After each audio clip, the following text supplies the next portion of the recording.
I really have no one. I really am alone in this. The loneliest I've ever been in my entire life was when I was surrounded by people, not when I was alone. I've trained 99% of my life alone. No one pat me on the back. I did all of the work alone. And while I'm still hard on myself, I know what I did. I was surrounded by people, yet I felt so lonely. Everybody there had this reason for being there. Oh, I'm majoring in this. I'm majoring in that. I want to be a doctor. I want to be a lawyer, whatever. I want to be an engineer. Me, I had no freaking idea what I wanted to be, what I wanted to do, why I was even in school.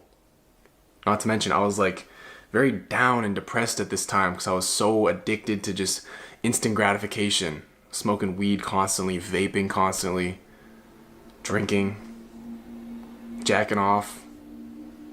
I had no purpose. I had no meaning. And so I was surrounded by all these people who seemed like they did. Maybe there was someone like me who also felt very lonely during this time, but I didn't know. All I knew was that I was very lonely.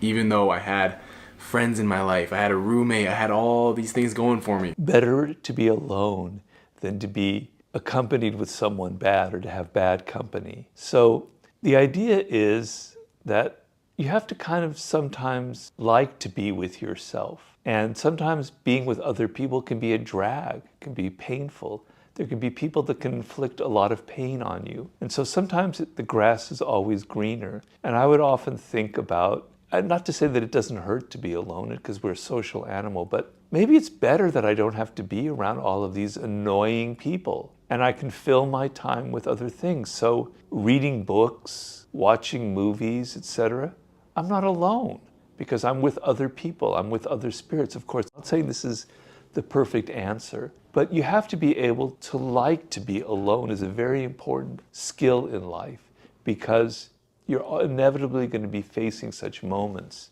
And so you have to be able to like your own thoughts, to be interested in your own ideas, to be reading books, to be doing things that excite you.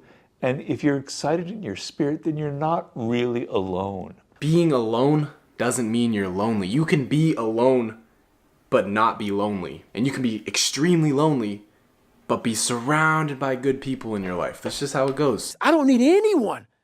That's why people come to me to motivate them. No one can motivate me.